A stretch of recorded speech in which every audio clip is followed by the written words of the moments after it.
Let's check in with Joseph Lindsley in Ukraine. He doesn't believe Ukraine exists. He wants Ukraine gone. Joe. Little fucking Joe Lindsley. Joe Lindsley is quickly becoming an American treasure in broadcasting. Welcome to Ukraine Bank. There's a report today about Elon Musk's SpaceX technology, and apparently Russia is purchasing those Starlink terminals now. Let's get more on that and the rest of the Ukraine news from Joseph Lindsley. Joe, hello. What's going on today? Hey, Bob, good afternoon from Kyiv. It's calm here at the moment, although not long ago, maybe an hour ago, we had reports of explosions near Odessa in the south.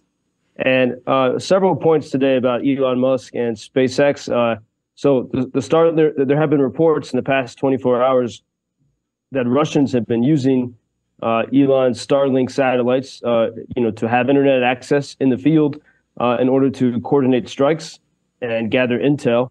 And this is notable because there was a point last year when it seemed that Ukrainians were using or intending to use Starlinks to launch attacks on the Ukrainian peninsula of Crimea, which has been occupied by the Russians since 2014. And Crimea is a peninsula in the Black Sea. It's very strategically important.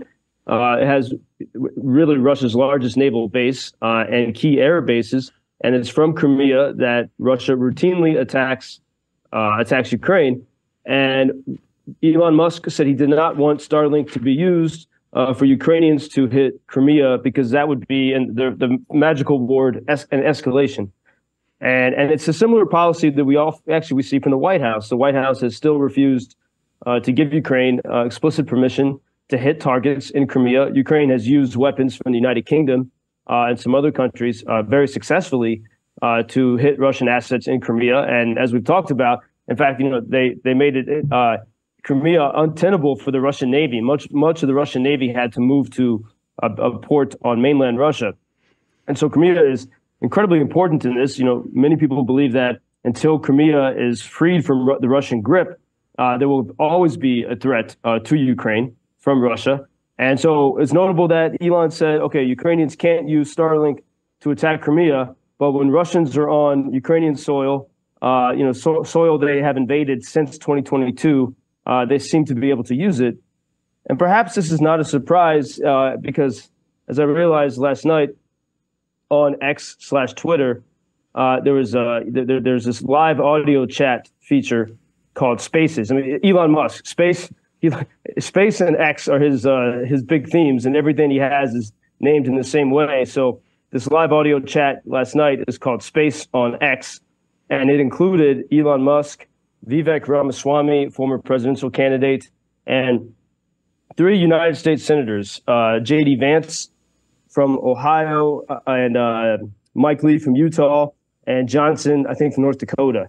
And I listened. I wish I could have spoken on there. It's supposed to be a very democratic thing, but so many people were listening. And the way they spoke about Ukraine, you have 3 United States senators.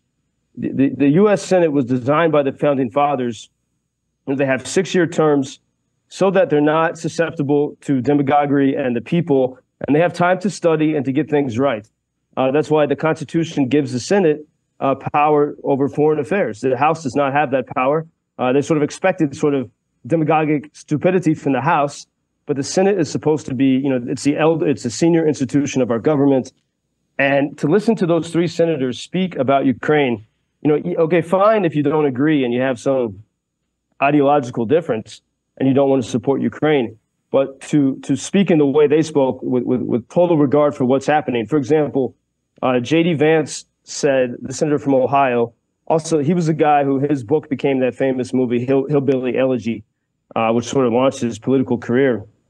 And he said in this conversation with Elon and the other senators, he spoke about how extraordinarily stressed the defense industrial base is in a country. And that is patently untrue right now, because as we saw in the last year, in 2023, it was the best year ever for sales of U.S. Defense products, weapons and ammunition. The best year ever. It's extraordinary. And so a lot of this money in the Ukraine packages, as we've discussed, doesn't come to Ukraine. It goes to replenish the U.S. stockpile. It's probably money that we would have spent anyway, even if there was no war here right now. But they put it all in the Ukraine bill. And so actually defense industry is thriving. It's not extraordinarily stressed. And one key example of it is the United States gave Ukraine only 24 of the HIMARS, these high mobility rocket launchers. In 2 years, Ukraine's received about 24. They made a huge difference. They prevented Bakhmut from falling in a matter of weeks. Instead, it was almost a year. And it was an extraordinary difference, but only 24. And because those HIMARS are so effective, the country of Poland, which is smaller than Ukraine and not at war, is buying 486 HIMARS from the U.S. in a $10 billion deal. So it's the best free sample. You know, it's like you give someone a cookie and they buy the bakery. It was extraordinary. And this is somehow missed or ignored by United States senators is truly it's disturbing and shocking. And moreover, we even sold F-16s to Argentina last year. So our defense business is flourishing, and Ukraine is actually helping by, the world. So much of the world is now scared. Europe is scared that if the war could come to them, so they're arming themselves. And the longer this goes on, Russia's war in Ukraine, the more people are afraid, the more people will buy more weapons. And so perhaps this is part of the strategy. And then the last part, which is very sad that they missed, which I saw especially when I was at that conference in Kyiv, here in Kyiv last week, the Kyiv International Cyber Resilience Forum. There is so much amazing stuff happening here when it comes to developing defense technology, because Ukrainians have no choice. They have to innovate and sort of MacGyver with the tools that they have, taking a $500 drone and doing things that actually make the U.S. defense industry pretty jealous, because the things that Ukrainians can do with a $500 drone, U.S. defense industry might sell for $50,000. And so there's incredible innovation here happening that actually is making America stronger. And so even if they don't want to support Ukraine, it's a shame that they miss these clear facts, just absolutely clear facts. Joseph, while all of this is fresh in your mind, I think you should get to work immediately on an editorial and send it to the New York Times, the Washington Post, the Wall Street Journal, USA Today, and while you're at it, the Chicago Tribune and the Sun-Times, because you make some great points. And I will be thinking about your phrase all day today, demagogic stupidity. I don't think I've ever heard that one before. Well, I don't think it was too editorial, because the founding fathers actually, they knew that the House, being closer to the people, would be less intelligent. They thought the Senate was supposed to be the cooling saucer of democracy, and it doesn't seem that way right now. But you're right. Maybe I should write something for the Chicago Trib or the Sun-Times, given the fact that Chicago does care about these things. And another piece of misinformation that was in that conversation last night on X, David Sachs, who's an entrepreneur and investor.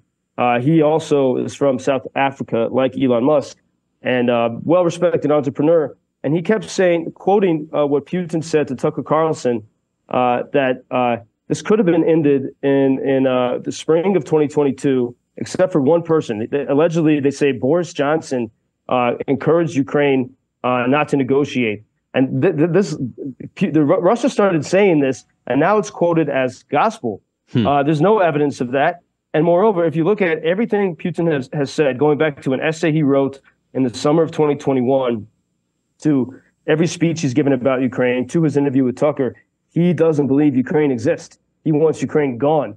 And his biggest beef with Ukraine in recent times is the revolution of 2014, when they said, you cannot control us. And so any thought that you could negotiate, what would be the terms of such a negotiation? And then especially now, 2 years into this, as we've seen, the hellfire that Russia pours on Ukrainian cities. I mean, they've already erased a number of cities. So all of that gets missed. But it's just not true that the only reason Ukraine didn't negotiate was because Boris Johnson happened to say, don't do it. There's no evidence for that whatsoever. Joseph Lindsley in Ukraine, thanks for enlightening us again. Joe, we'll talk to you tomorrow. Thank you, Bob. Until tomorrow. Thank you for introducing Ukraine on your social media pages. That's very important that much more people can get more information about the situation here and how everybody can help Ukraine to stay stronger and to save all the world. Что он сказал? Well, which side are you on? На чьей ты стороне? Come on now. Oh, which side are you on? На чьей ты стороне?